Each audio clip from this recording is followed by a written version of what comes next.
Entities have always been known to attach themselves to objects, mirrors, dolls, and even paintings. These paintings seem to pass from owner to owner as each are terrorized by the spirits within. It is important to research before buying a painting as you never know what dark past it might have. So let's jump into the top 5 haunted paintings you should never purchase, part 2. Coming in at number 5, the portrait of Bernado de Galvez. When the Galvez Hotel opened in the 1900s, they hung a portrait of Spanish military officer Bernado de Galvez, after whom the hotel was named, in the hallway. It is not actually known who painted the portrait or when it was painted, but it is believed it was commissioned by Bernado himself. He was a Spanish military leader who fought for the American colonies during the Revolutionary War. He died in 1786, but according to countless observers, the portrait of him that hangs at the end of a downstairs hallway at Hotel Galvez is haunted by the man's ghost. Bernado de Galvez died of an illness in Mexico City in November of 1786, only a few months after his 40th birthday. So how would his spirit have found its way to the Galvez Hotel? It could be possible that his spirit became attached to the painting and therefore was transported with it to the hotel. In life, he was regarded as a hero for fighting for his country, but in death he seems to bring people fear while visiting the hotel. Soon after opening, the hotel guests started to report a cold, uneasy feeling when they passed the painting, as if they were passing right through a ghost.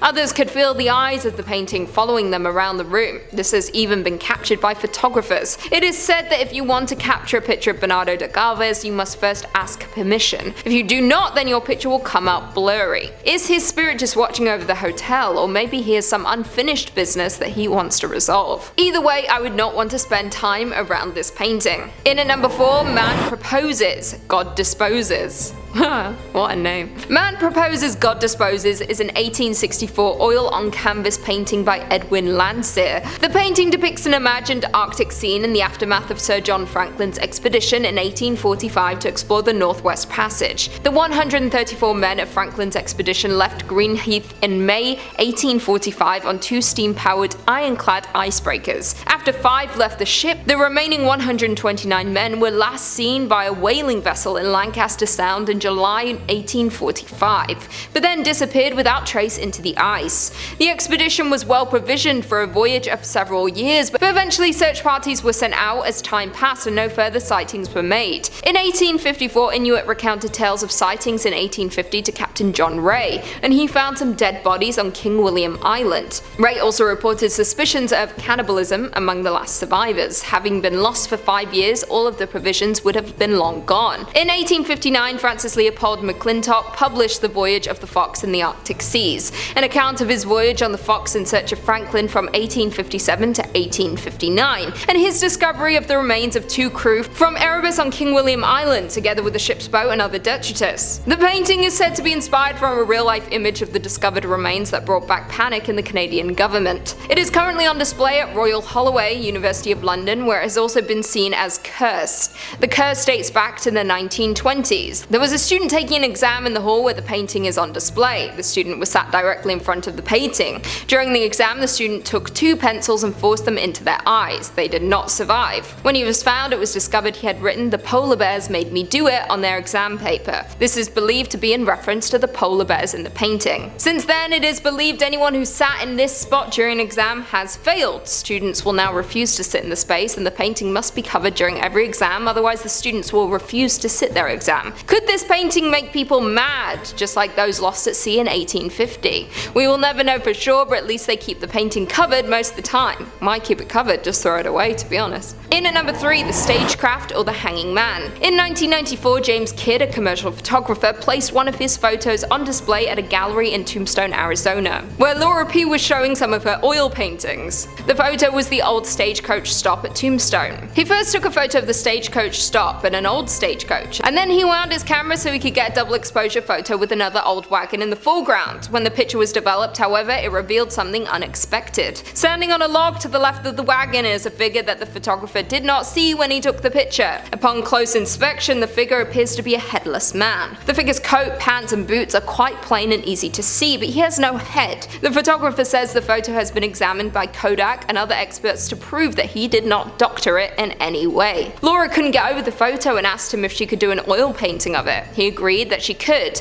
Back home in Sierra Vista, Arizona, she began to work on a 16 by 20 inch oil painting based on the photo. When she was about halfway through completing the painting, she started getting a strange feeling. She began to ask herself, why on earth did she want to paint this picture? And maybe she should never have started it. But she did finish it, and then some very strange, unexplained things began to happen around her home, seemingly centered around that painting. The haunting first started when she took the framed painting with some others for a display in a business location. She hung the ghost painting on the wall behind an office desk. 3 days later, people from the office called and asked her to come pick up the ghost painting. Every morning they claimed the painting was crooked. They would straighten it, and the next morning it would be crooked again. Also, appointments were inexplicably messed up and papers went missing. They were actually afraid of it. She took the painting back. Since then, a number of hauntings have followed the painting where it went. There have been many people, including Laura herself, who claimed they did not believe in ghosts, whose minds were changed by the painting. The girls at her local beauty shop wanted her to bring in the pictures of the painting she had done, as she keeps a collection.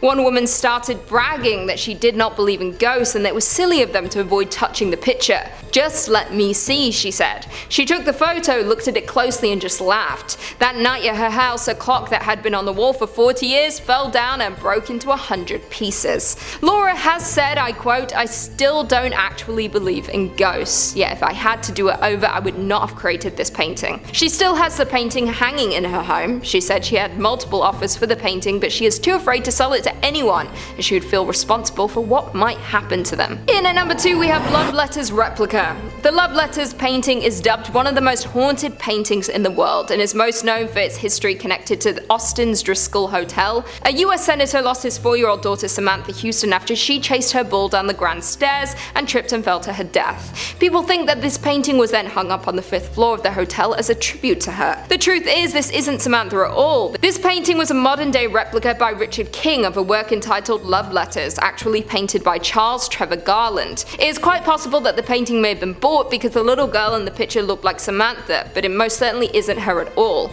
When this picture was hung up on the 5th floor of the hotel, people were reported feeling dizzy around the painting, nauseous, and having strange sensations like being lifted off the ground. Others have said that the girl in the painting has tried to communicate with them and her expression changes. The weird thing about this haunting is that this is not the original painting of Samantha, but no one knows where the original is. Could her spirit have chosen to attach itself to this painting anyway, or is there another spirit attached that everyone has assumed is Samantha? And finally, in at number 1, we have The Rain Woman. Having completed the painting in a mere 5 hours, the artist, Svetlana Telets, revealed a hand was guiding her. The painting was completed in 1996. The first purchaser was a lonely businesswoman. She hung it up on the wall in her bedroom, and after 2 weeks, Svetlana got a call late at night from the lady stating, "Please take it back, I can't sleep. It feels like there is someone else in my apartment beside me. I even took it off the wall and hid it behind a cupboard, but I have this feeling." The second purchaser, a young man, bought this painting. He too couldn't stand it. He brought it back to the artist without even taking his money back. He said he kept dreaming of it, and he complained that every night there was a shadow of the woman walking around. He stated that it was sending him mad, and he was extremely afraid of it.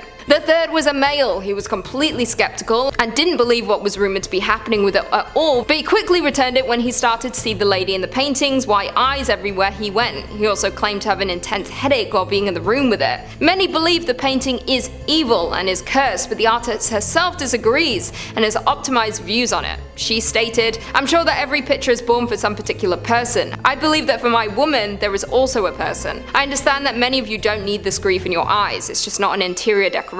I'm sure there is someone who looks for it as it looks for that someone." She believes that the painting will not haunt the right person, that is simply waiting for that person to buy it. The Rain Woman is now on show at the Tate Modern in London. As no one now sleeps near the painting, the public appear to be safe from the hauntings. But in the future, it may once again hang in someone's home. The Rain Woman may roam again. Well, there we have it. Do you guys agree with that list? What haunted painting scares you the most? Leave us all your thoughts and feelings in the comments down below, and perhaps we can do a part 3. And on that note, if you haven't already, be sure to give this video a big thumbs up, and until next time, I'll see you later. It is not actually known who the painting... It is not actually known who... It is... Oh my god, am I good? What the f***? It is not actually known who paint... It's because I just got out of 2 meetings and it's like my mouth is tired from talking. It is not actually known who painted. It's not actually known who painted. Yeah, that's real language. Like, why am I acting like it's made up? Detritus. Detritus? Detritus. Doesn't sound right. Whatever. My oil paintings. Mine? I ain't got none.